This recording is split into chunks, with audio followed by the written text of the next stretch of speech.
राहुल गांधी के बाद अब अरविंद केजरीवाल ने बीजेपी को उसके गढ़ में हराने की सीधी चुनौती दी है। 3 दिन के लिए गुजरात पहुंचे केजरीवाल ने अहमदाबाद में आम आदमी पार्टी के नेताओं और कार्यकर्ताओं को बीजेपी को हराने की शपथ दिलाई, तो वडोदरा में कार्यकर्ता सम्मेलन को संबोधित करते हुए बीजेपी पर जोरदार हमला भी बोला।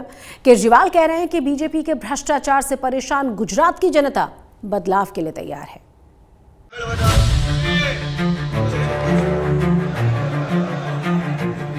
अपने मुख्यमंत्री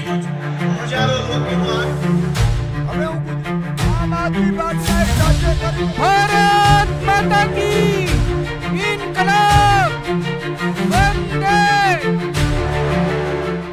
आम आदमी पार्टी के संयोजक अरविंद केजरीवाल अपने पुराने अंदाज में दिखाई दे रहे हैं। अरविंद केजरीवाल ने बीजेपी को उसके सबसे मजबूत गढ़ गुजरात में हराने की चुनौती दी है और पार्टी कार्यकर्ताओं को शपथ दिलवा रहे हैं और बीजेपी पर आक्रामक अंदाज में ताबड़तोड़ हमले कर रहे हैं।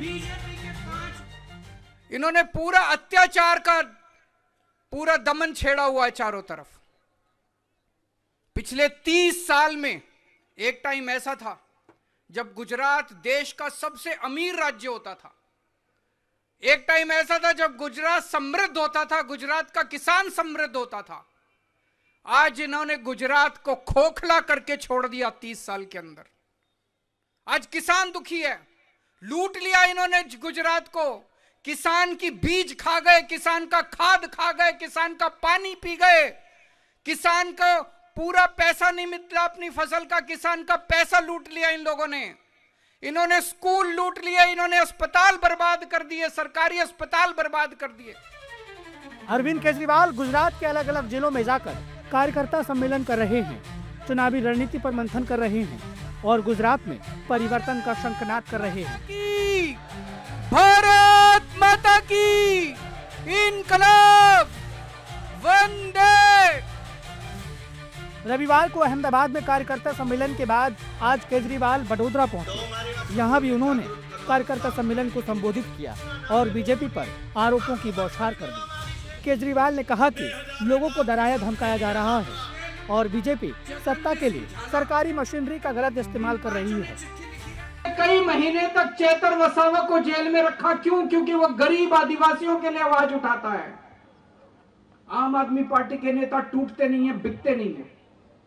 और सबसे ज्यादा सलाम मैं करता हूं उनके परिवार के लोगों को। मैं मिला उनके परिवार के लोगों से। उनके परिवार के लोग आज भी, अभी तक उनके परिवार के लोग भी उनके साथ खड़े हैं। वो उनकी कमजोरी, उनकी ताकत बन के खड़े हुए उनके परिवार के। इन्होंने पूरा अत्याचार का पूरा दमन छेड़ा हुआ है चारों तरफ। पिछले 30 साल में एक टाइम ऐसा था जब गुजरात देश का सबसे अमीर राज्य होता था। एक टाइम ऐसा था जब गुजरात समृद्ध होता था, गुजरात का किसान समृद्ध होता था। आज इन्होंने गुजरात को खोखला करके छोड़ दिया 30 साल के अंदर। प्रधानमंत्री नरेंद्र मोदी के गृहराज्य गुजरात में आम आदमी पार्टी ने 5 साल पहले नगर निगम चुनाव से सेंध लगाई थी। पार्टी ने सूरत में 27 सीटें जीतने के बाद 2022 के चुनाव में 14% वोटों के साथ 5 सीटें जीतकर सबको चौंका दिया था, क्योंकि पिछले कुछ दशकों में किसी तीसरी पार्टी का गुजरात में ये सबसे अच्छा प्रदर्शन था। यही वजह है कि केजरीवाल इस बार ज्यादा कॉन्फिडेंट है। आज इतनी बड़ी संख्या में आप सब लोग क्यों आए हैं? अगर इन्होंने 30 साल के अंदर गुजरात को अच्छा कर दिया होता, तो गुजरात को खुशहाल कर दिया होता, आज आम आदमी पार्टी की सभा में एक भी आदमी नहीं आता। आज आप सब लोग आए हैं क्योंकि आप लोग दुखी हैं। यहां आए हुआ एक एक कार्यकर्ता की आंखों में चमक है, उसे एक उम्मीद दिखाई दे रही है। वो एक सपना लेके आया है कि एक ऐसा गुजरात बनाएंगे जहां किसान खुशहाल होगा, कर्जा प्रथा खत्म करेंगे, किसानों को बीज मिलेगा, किसानों को उनकी सिंचाई का पानी मिलेगा, किसानों को खाद मिलेगी टाइम पे। एक ऐसा गुजरात बनाएंगे जहां पे शराब, नकली शराब खत्म करेंगे। एक ऐसा गुजरात बनाएंगे जहां युवाओं को नौकरी मिलेगी, नशा खत्म करेंगे। एक ऐसा खुशहाल गुजरात बनाएंगे जहां व्यापारी ईमानदारी से काम करेगा। गुजरात में विधानसभा चुनाव 2027 में होंगे, लेकिन अगले कुछ महीनों में स्थानीय निकाय चुनाव होने वाले हैं। जिन्हें विधानसभा चुनाव का सेमीफाइनल माना जा रहा है, जिसमें बीजेपी, कांग्रेस और आम आदमी पार्टी की ताकत का टेस्ट होगा। अहमदाबाद से अतुल तिवारी और बड़ोदरा से दिग्विजय पाठक के साथ आज तक ब्यूरो। 2 साल पहले वडोदरा में हरनी बोट हादसे में 12 मासूम बच्चों समेत 14 लोगों की जान गई थी।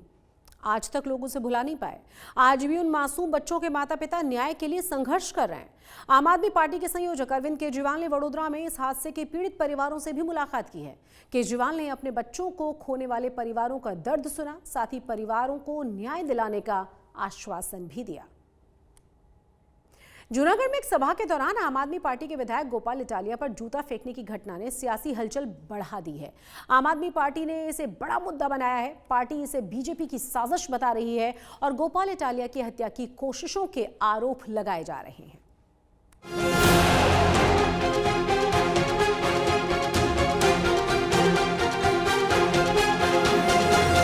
इस वीडियो ने गुजरात का सियासी तापमान बढ़ा दिया है। जूनागढ़ जिले में आम आदमी पार्टी के विधायक गोपाल इटालिया एक जनसभा को संबोधित कर रहे थे। इसी दौरान अचानक से एक व्यक्ति ने गोपाल इटालिया की ओर जूता फेंक दिया।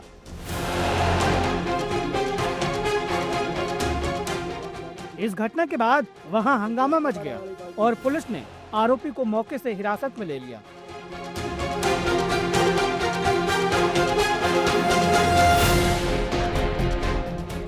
ये घटना 16 जनवरी को मालिया हटीना तालुका के गडू गांव की है।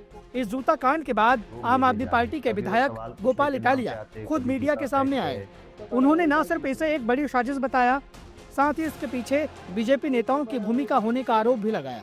विसावदर के किसानों ने बीजेपी को बुरी तरीके से चुनाव हराया है और पूरी भाजपा सरकार को ऐतिहासिक पराजय दिया।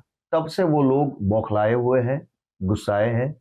वो मेरे से और मेरी पार्टी से बहुत नाराज है और इसलिए जब से मैं विधायक बना उसके बाद से मैं जहां जहां जनसभा करने के लिए जाता हूँ, किसी न किसी तरीके से कॉन्स्पिरेंसी करके, षड्यंत्र करके हमारी जनसभाओं में लोग भेजे जा रहे हैं। कभी वो सवाल पूछने के नाम पे आते, कभी जूता फेंकते, कभी वो माइक छीन लेते, कभी कुछ कभी कुछ। पिछली बार गांधीधाम में, जामनगर में, राजकोट में, मोरबी में और कल जूनागढ़ के मालिया में, जहां हमारी सभा होती है वहां लोग भेजे जाते हैं। कल जो आदमी आया था वो तो छुरी लेके आया था, शराब पी के आया था और मुझे मारने के इरादे से आया था। ऐसा लोगों ने मुझे बताया कि उसके पास ये सारी चीजें थी। गोपाल इटालिया का आरोप है कि विसावदर उपचुनाव में उनकी जीत के बाद बीजेपी बौखलाई हुई है, इसीलिए आम आदमी पार्टी की सभाओं में जानबूझकर इस तरह की घटनाएं करवाई जा रही है। उन्होंने दावा किया कि जूता फेंकने वाला व्यक्ति शराब के नशे में था और उसके पास चाकू भी था। वो खुद कह रहा है कि वो शराब पिया हुआ था, छुरी थी। पुलिस की अपनी भी तो खुद रिस्पॉन्सिबिलिटी है। कल को अगर बीजेपी के किसी विधायक या मंत्री की जनसभा में ऐसा हो जाएगा तो क्या पुलिस वेट करेगी कि मंत्री शिकायत देगा तभी एक्शन लेंगे? कुछ एक्शन सुओ मोटो होते हैं। मैं एक पब्लिक लाइफ का आदमी हूँ, संविधान से मुझे प्रोटेक्शन मिला है, प्रिविलेजेस है। एज ए विधायक मुझे सदन का प्रिविलेज है, संविधान का प्रिविलेज है। कंप्लेन मैं करता हूँ, मैं नहीं करता हूँ, वो मेरी अलग लेवल की बात है। पुलिस ने उसको जाने क्यों दिया? अगर वो शराब पिया हुआ है तो उसकी कंप्लेंट पुलिस को करनी चाहिए थी, उसके ऊपर वो प्रिवेंटिव एक्शन लेने चाहिए थे। इसी बीच जूता फेंकने वाले शब्बीर का एक वीडियो भी सोशल मीडिया में वायरल हो गया है, जिसने मामले को और गंभीर बना दिया है। वीडियो में शब्बीर दावा करता है कि उसे 3 लोग शराब पिलाकर मालिया हटीना लेकर आए थे और पैसों का लालच देकर गोपाल इटालिया पर जूता फेंकने के लिए कहा गया था। रामजीभाई भकाभाई एनो छोकरो मीत ने बीजा एक भाई था, एनु नाम से भरतभाई ने एक बीजा भाई बीजा व्यक्ति हता के हूँ साहेब से ने मिनिस्टर से તમારી કે એને જૂતું મારવાનું છે કે આવું કામ કરવાનું છે, તમને પૈસા મળશે, આ રીતના પચ્ચા મળે પણ એ કે હું તમને અડધા કરાવી દઈ એમ કંઈક કહેતા હતા। એ રીતના મને આ રીતના ઓફર ફેંકીને મને મેં ને એક બીજા બાપભાઈ આ ઓલો રાજુભાઈ કરીને 4 વ્હીલ વાળા ભાઈ ને એક બીજા ભાઈ હતા, એની મારું નામ પોલીસમાં કોણ હતો એ ને એક કોક ભાઈ હતો ડ્રાઈવર કરીને, એ કે હું પોલીસમાં છે ને આમ છે ને તેમ છે। માણાવદર વગાડવા વહી ગયો તો મને ત્યાંથી તેડી ગયા ને જબરજસ્તી દારૂ પાઈને આવું બગાડવાનું કરે કે આ બગાડવાનું કરે કોકને, એ રીતના મેં મને લઈ ગયા હતા। આ રીતના માળિયા મને રાતે પોલીસ સ્ટેશને લઈ ગયા હતા, એ લોકો મને તેડવા આવ્યા હતા। हालांकि ये पहली बार नहीं है जब गोपाल इटालिया पर इस तरह का हमला हुआ है। दिसंबर 2025 में भी जामनगर में एक रैली के दौरान उन पर जूता फेंका गया था। उस समय इटालिया ने आरोपी को माफ कर दिया था, लेकिन इस बार मामला ज्यादा गंभीर लग रहा है क्योंकि चाकू मिलने से सुरक्षा को लेकर सवाल उठ रहे हैं। जूनागढ़ से भार्गवी जोशी के साथ आज तक ब्यूरो।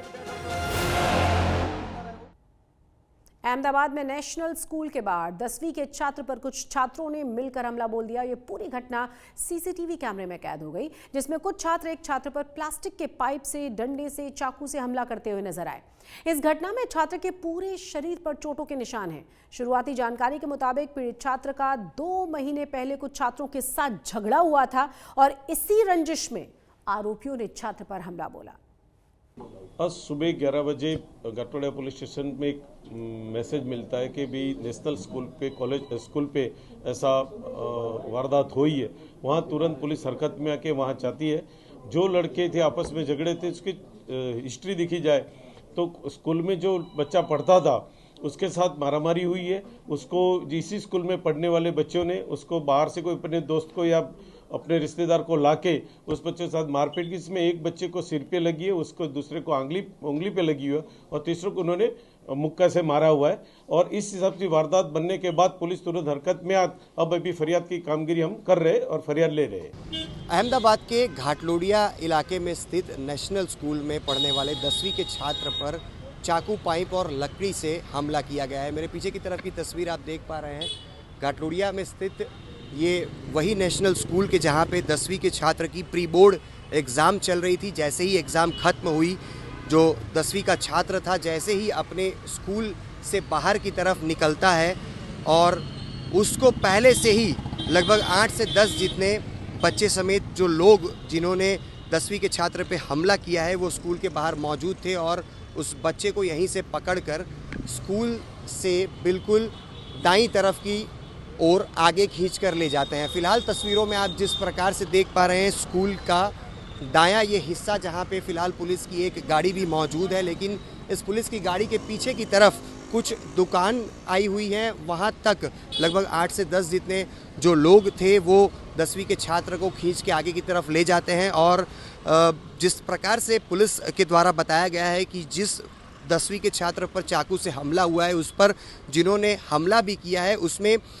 इसी नेशनल स्कूल के 4 छात्र उसमें शामिल हैं और उन्हीं छात्रों से जुड़े हुए अन्य कुछ लोगों ने मिलकर 10वीं के छात्र पर चाकू से हमला किया। और फिलहाल जो यहाँ पे दुकानें आप देख रहे हैं बस इसी एरिया के अंदर यहाँ पे 10वीं के छात्र पर 8 से 10 जितने लोगों ने हमला किया और इस हमले के दौरान जो 10वीं का छात्र था वो घायल भी हुआ। हालांकि गनीमत रही कि छात्र को समय रहते उसको इलाज मिल पाया और इलाज मिलने के बाद छात्र फिलहाल संपूर्ण स्वस्थ बताया जा रहा है। अगस्त में जिस प्रकार से अहमदाबाद के खोखरा में स्थित 7th डे में 10वीं के जो छात्र में पढ़ने वाले छात्र पर जब चाकू से हमला हुआ था उसमें उसकी मौत हो गई थी, लेकिन इस बार जिस समय चाकू से जिस छात्र पर 10वीं के छात्र पर हमला हुआ वो फिलहाल संपूर्ण स्वस्थ है, उसका इलाज हालांकि किया गया है। कैमरा पर्सन साहिद आलम के साथ अतुल तिवारी, आज तक, अहमदाबाद। सूरत के समुद्र तट पर नाव प्रतियोगिता के दौरान एक बड़ी दुर्घटना टल गई। कंपटीशन के दौरान वहां पाल वाली एक नाव अचानक से पलट जाने की वजह से अफरा तफरी मच गई थी। हालांकि सभी नाविकों को सुरक्षित बचा लिया गया। सोशल मीडिया पर वायरल हुआ ये वीडियो सूरत के अरब सागर का बताया जा रहा है। वीडियो में आप देख सकते हैं कि कैसे नाव की रेस में शामिल एक नाव अचानक से पलट गई और इसमें सवार नाविकों में हड़कंप मच गया। मेहसाणा जिले के प्रसिद्ध मोढेरा सूर्य मंदिर के प्रांगण में घुंघरुओं की झनकार और शास्त्रीय सुरों के साथ एक भव्य नजारा देखने को मिला। यहां उत्तरार्ध महोत्सव का आयोजन किया जा रहा है, जिसका आगाज 17 जनवरी से हुआ है। महोत्सव के पहले दिन प्रसिद्ध कलाकारों ने प्रस्तुतियां दी हैं और नृत्य संगीत से मंत्रमुग्ध कर दिया है। मोढेरा सूर्य मंदिर में इस महोत्सव के दौरान शास्त्रीय नृत्य के महाकुंभ भी आयोजित किए जाते हैं। ओडिसी, भरतनाट्यम और कथक नृत्य के कलाकारों ने अपनी प्रस्तुति से समा बांध दिया। आज तक गुजरात में आज के लिए बस इतना ही, लेकिन देश और दुनिया की तमाम बड़ी और अहम खबरों के लिए आप देखते रहिए आज तक।